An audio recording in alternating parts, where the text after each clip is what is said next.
Welcome to the Full Tactical Range by Range Systems. I'm Beau Doboszenski, lead instructor for defensive mindset training. And in this video, I want to give you the 5 mistakes that I made as a new defensive shooter so that you don't have to make them and you can be a better shooter starting right now.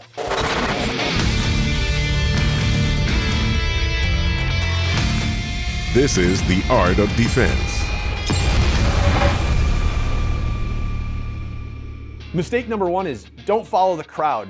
Just because some ninja competitor spec ops guy or whoever is doing this thing doesn't necessarily mean that's the right thing for you or your application. Really figure out what it is specifically you're trying to do, and then make sure that your gear, your setup, your equipment is matching your lifestyle and the way that you're going to see yourself utilizing this tool, not necessarily the way the guy downstream is doing it.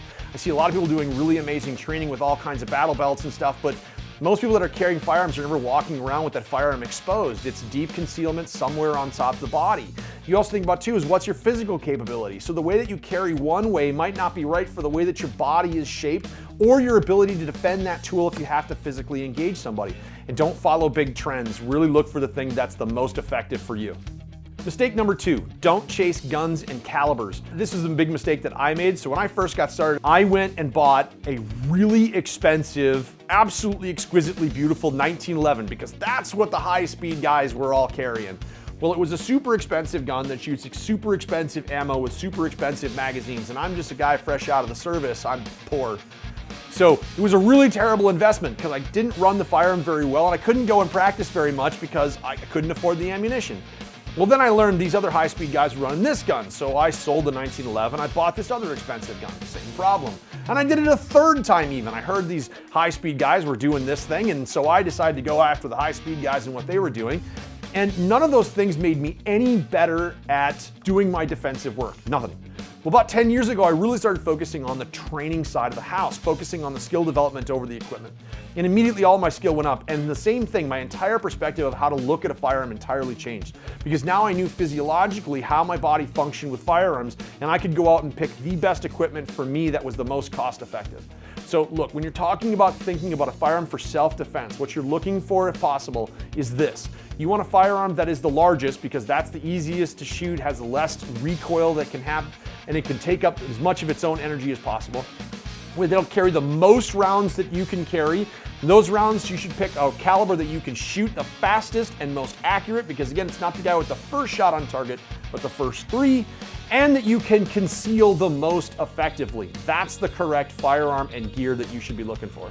Mistake number 3, gear over training. Look, you could have the best firearm with the best sights and optics and the best holster and the best ammo money can buy. And if I put you under a high stress situation, you're probably not going to deploy that thing effectively. You're probably not going to get effective rounds on target, and you're probably a danger to yourself and other people. Your super high speed equipment does not cover up for your crappy technique. That tool does not equal skill. Your primary focus in defensive work should be you. You are the primary defensive tool. All of this stuff simply increases your capabilities and decreases your limitations. When you pick up any firearm, I don't care if it's a revolver, a mouse gun, or your normal carry firearm, you can effectively use that firearm to defend yourself and other people. That ability to develop you makes every firearm an effective tool for your defense. Mistake number 4, thinking we're training the gun instead of training the brain. Neural pathway development is the key. We're not training the firearm, we're training the brain. Whatever we condition the brain to do is what it will do under lethal force stress. So the goal here is in your practice is to try to think, what is the response that I want to come out under these conditions? The idea here is that if you've heard the phrase practice makes perfect, this is wrong, it's not correct. Practice doesn't make perfect, practice makes permanent. So if you practice a bunch of stuff that's really crappy, what comes out is something that's really crappy. So your goal in practice is to be as close to perfect as you can.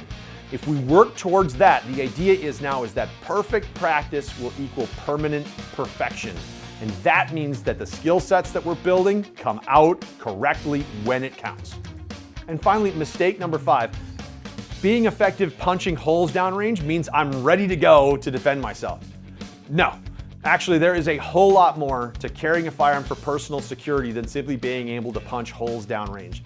When we talk about engagement in a self-defense encounter, there's really 3 epochs of that defense encounter. There's the pre-fight, the fight, and the post-fight. The pre-fight includes all your situational awareness, identifying that threat early and trying to avoid the conflict. The engaging in deterrence, where you're trying to mentally convince them not to be engaged with you. And that deterrence also gives you the opportunity to more legally justify your actions. Then there's the actual elements of the fight, right? So it's not just necessarily shooting, there's deploying of the firearm, deploying of a physical skill. Maybe you have to grapple or hand-to-hand fight the guy before you can get to the firearm. Deployment of another hand tool like an edged impact or chemical deterrent spray. And then, of course, there's the ability to move, because I don't want to just stand there and be in the middle of this fight. But then we have to consider the post-fight. So what did I do once it was over? Do I know how to medical check in case I've been injured and put that tourniquet on to save my life? Do I know how to engage in tactical follow-throughs so I look for more threats, avenues of escape, someone that can help us?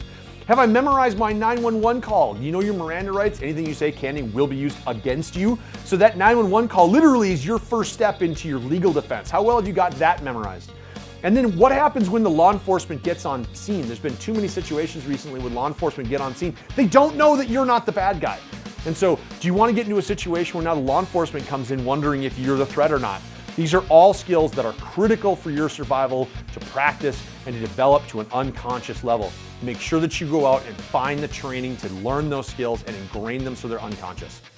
I hope hearing about my mistakes will help you not to make the same ones if you're a new shooter, or if you've noticed that you've got some of the gaps that I mentioned, that you can take to heart some of the lessons that I learned to help you be more safe and more effective for defense. This has been The Art of Defense, brought to you by Viridian Weapon Technologies.